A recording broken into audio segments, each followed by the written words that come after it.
HD.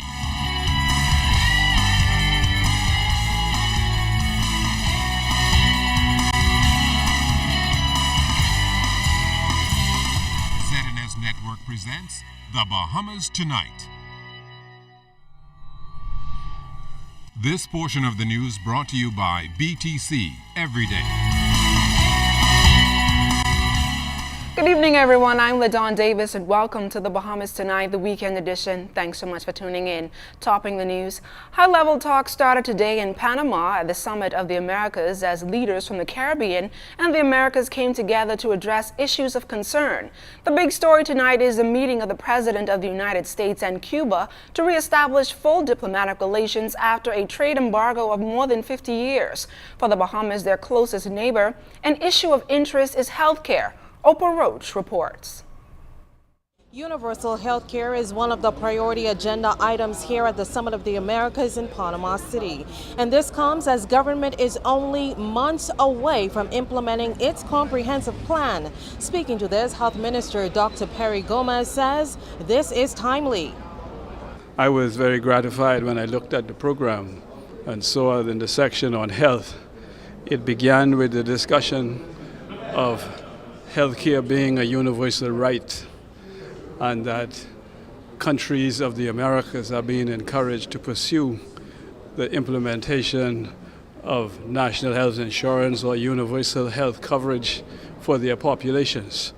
And given the fact that we are advancing in our preparations for universal health coverage in the Bahamas for January of next year, I thought it was opportune that this subject is front and center of the health agenda at the Summit of the Americas.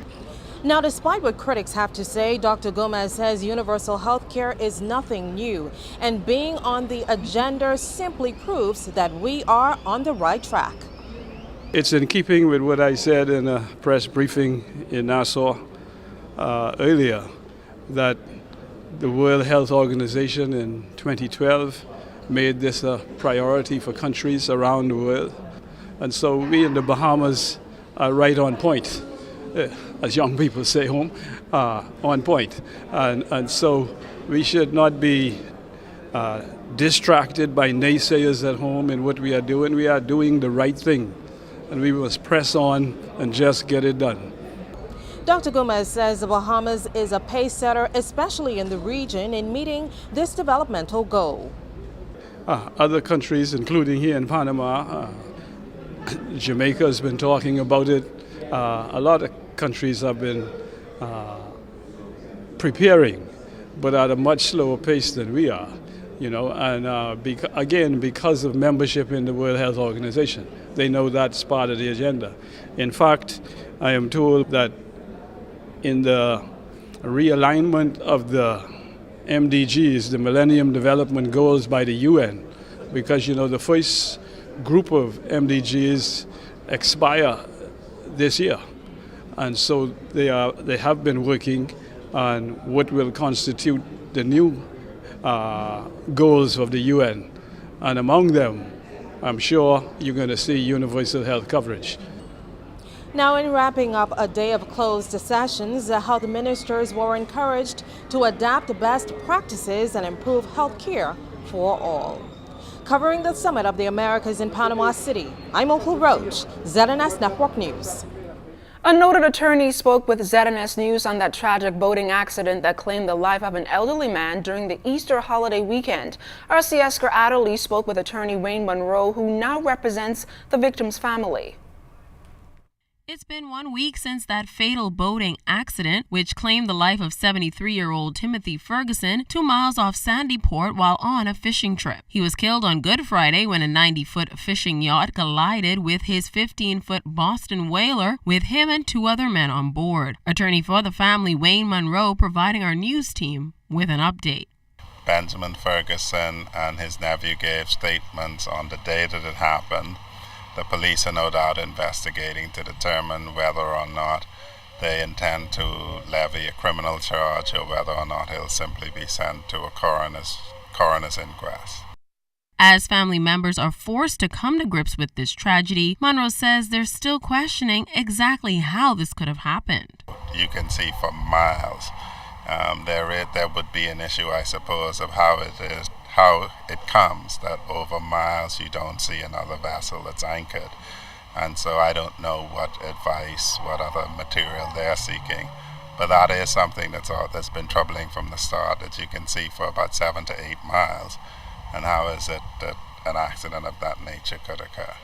And with a family in mourning over the loss of Ferguson, the attorney was asked why the need to seek legal counsel. Whenever you have a fatal accident, persons are concerned to have their rights protected.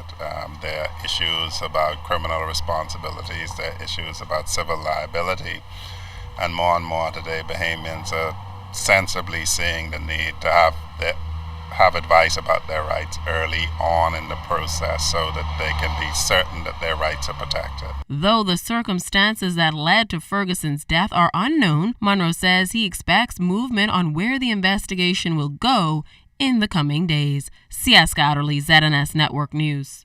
In other news tonight, ZNS News has learned that the Royal Bahamas Police Force has interviewed Minister of Agriculture and Marine Resources, the Honorable V. Alfred Gray, as a probe into allegations of judicial interference is winding down. The interview process was conducted yesterday by Deputy Commissioner of Police Anthony Ferguson in the presence of Superintendent Young, officer in charge of the force's Complaints and Corruptions Unit. It is alleged that the Member of Parliament for Michael reportedly gave legal advice to Island Administrator Zephaniah Newbold in the matter of 19-year-old Laquan Charlton, who was convicted and sentenced for an offense.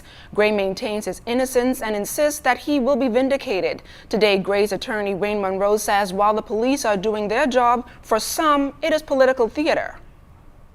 For obvious reasons, the police get all of the information so that they can confront you with things.